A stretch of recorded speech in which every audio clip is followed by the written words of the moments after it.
Hello and assalamu alaikum. Today we're going to talk about those formal documents that you have discussed in recruitment, that job description and person specification. So what is job description, what are the benefits that they offer, and what is a suitable job description, and same goes for person specification. Those are the topics that we're going to talk about in today's lecture.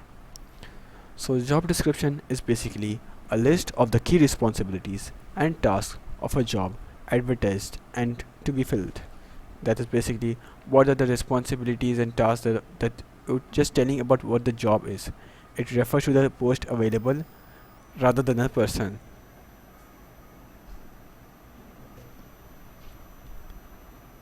So it refers to the post available rather than the person itself. So it just tell what is the post, what is about the job, and it contains all the details of the about the job.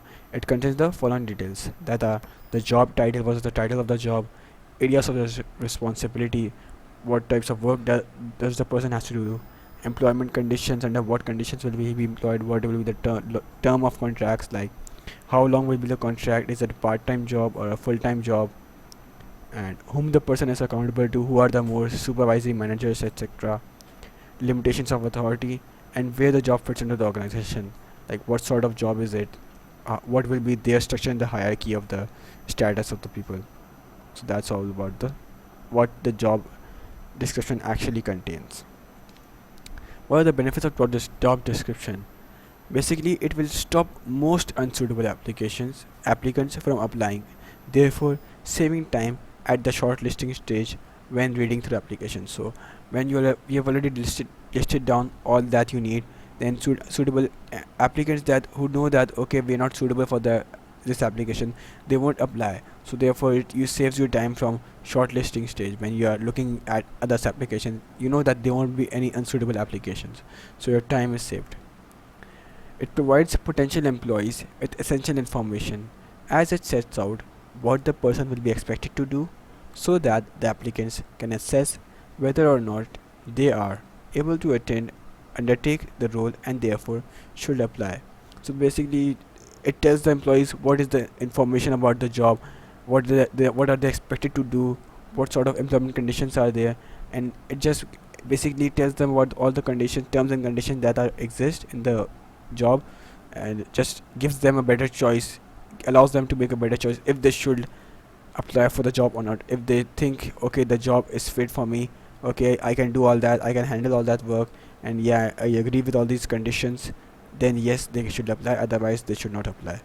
And if they don't apply, of course, if they find them unsuitable, they won't apply, because of which your applications will reduce and your shortlisting stage, your time will be saved.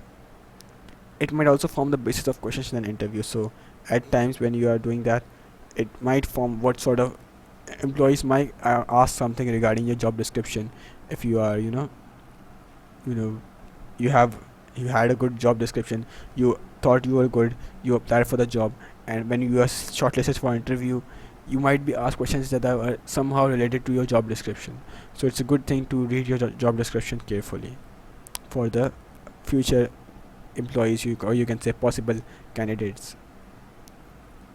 Then a suitable job description. What should a suitable job description have? Now in recent years, 2007, 18, 19, 20, there has been a lot of questions about suitable job description, questions like that ask you what are the benefits of job description, what are the benefits of person specification, or questions like in paper 2 they give you a particular extract, diagram, or a little just a small job description, a small person specification, and ask if this is a suitable person specification or job description or not. What is it that they lack, and what sort of benefits does this particular job description have? So you need to look at certain conditions to see if that particular job description is suitable enough or not. So these are the conditions that I have listed down after looking at all those parts papers and analyzing all those documents that I already have seen. So basically the job title should be specific to deter unsuitable candidates, but not too specific that the pool of candidates becomes too narrow. The first thing that the employees see your job title, and if it's a little too specific, then they might think okay, we don't know and we're not fit for the job. And if it's too shallow, then everyone might think okay, we are good enough for the job, and they might try to they might have a positive mindset before even reading through the whole job description. So you need to have a perfect title. The title should be perfect to prevent any unsuitable candidates from applying, and also not to just too specific to the topic. No, just be a little specific. Be a little, not just scare them, or like you need so much skills, so much skills. Don't try to scare away people. Just try to keep your pool of candidates as much effective as possible, you can say. Suitable pool of candidates you should have. Any unnecessary details should be avoided. You don't need to ask like driving lessons. You should have a driving license for a cake maker. Like, why would you ask a driving license when you just want when you for a job of cake maker? It doesn't make sense. And if even if such things are asked, because sometimes they might ask something, then you should provide appropriate reasons for this. So like, you might want driving lessons for cake maker because the job might be a little far away, so they might have to travel themselves.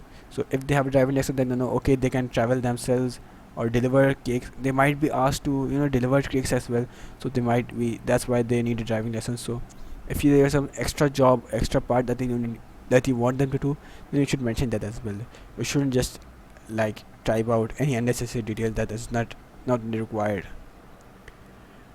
Then work hours should be mentioned accurately. How much time do they have to work?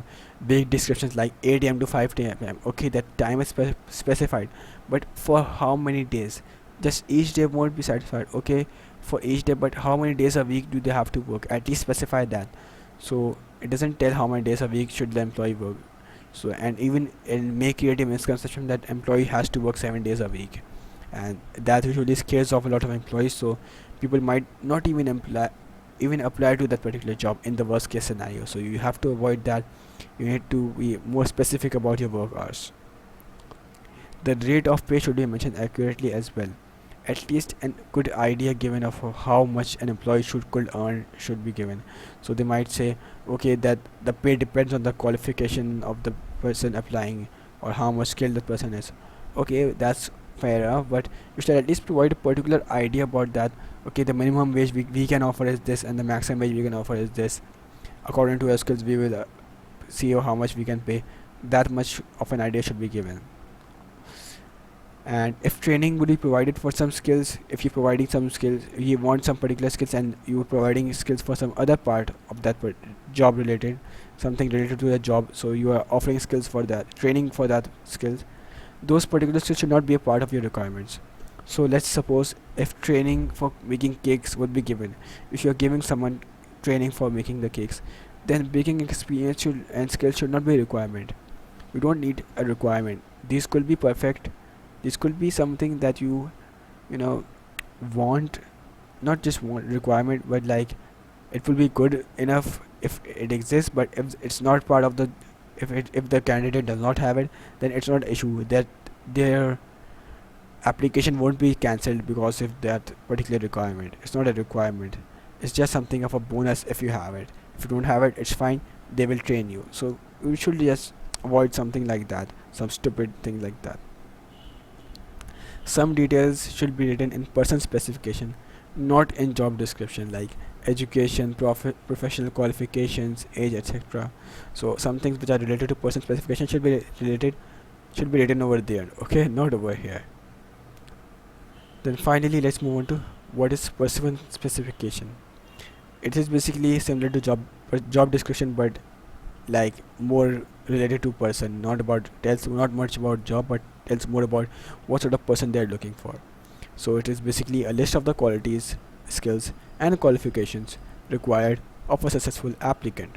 It contains the following: age, education, professional qualifications required, skills and experience wanted. Character and personality needed may also be included. Like, what sort of character do they want? A good character who has good coordination skills to work with other employees, or might have good social skills to converse with customers. What are the benefits of it? It gives an outline of the type of person the business is looking for to fill up positions. So it makes applicants aware of the skills they should have if they apply for the job. Employers have full authority to reject candidates at application form stage if if they have not obtained the required qualifications and experience. So if you don't even have the qualification and experience, so your application would be directly rejected. And since all employees already know that, they will always look at person specification, see if they don't have that particular skills or not. And it also not just states what skills are essential, it also states which skills are desirable. So those skills are desirable are not always a requirement, you don't need that skills, but if you have these desirable skills, your chance of getting selected is likely to increase. That's the whole idea. Okay, then it deters unsuitable people from applying. This will give the advantage to an employer of not receiving unsuitable applications, and also save time reading applications from unqualified applicants. So the same thing as job description. Then the recruitment period could be significantly shortened, and recruitment costs would be reduced. So that's also related to this particular point as well. What is a suitable person specification?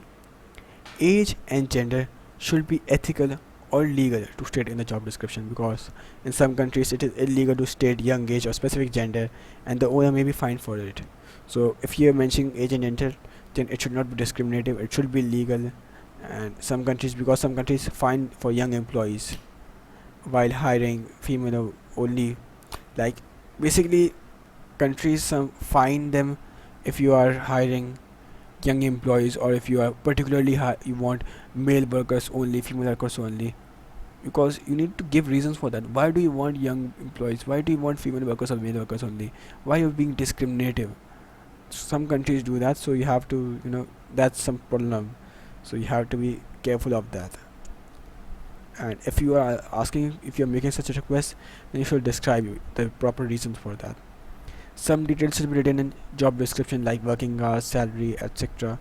Alright, so we just discussed that. And job description as well, both documents are separate, and those details should be kept separate as well. Any unnecessary details should be avoided, similar to that, like proper reasons should be given for non-related requirements or desired qualifications, like A-levels qualification for hairdresser or fence maker doesn't make much sense, right? If you're saying that okay, we desire A-levels qualification, then why do we desire it? What are your reasons? You should provide that. Communication, team working skills, or experience should blend with the job. Team working skills shouldn't be a requirement for a solo job. Some experience should be desired, if not a requirement, as it will waste time dealing with unsuitable applications. So these skills you should have them in your, if you're not putting them in your requirements, at least put them in your desired qualities, because you need employees need to have these particular skills. If shouldn't be asking team working skills from a person who has to do solo job. And you should ask a person for, if you are providing some team working job, you should ask for some people who have that particular skill. You have coordination skills, good communication, good cooperation skills. So because if they can't cooperate with your teammates, then that's not something good. So you should mention those things which are required and prevent those things which are not required. And finally we have job advertisement. Job advertisement is basically an advert placed in newspapers, magazines, or internet to target suitable candidates for a vacant position, while preventing unsuitable candidates from applying. It should contain sufficient information to attract and engage potential employees, but not too much so as to discourage them from applying.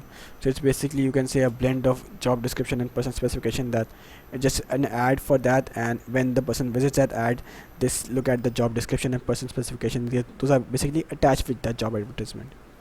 And these are the things that an effective job advertisement should include, like job title, location of job, brief description of business, its products and markets, what is the outline of job role, any special features of the job such as part-time or flexible hours, some indication of qualification and experience required, salary or salary guide, other reward details such as company car, explanation of how to apply and the recruitment process, contact details for the business. All these details should be there in an effective job advertisement. And that's all for today. We talked about person specification, job description, and job advertisement, which is just a small concept, nothing too much of rocket science in it. So thanks for watching, and Allah Hafiz.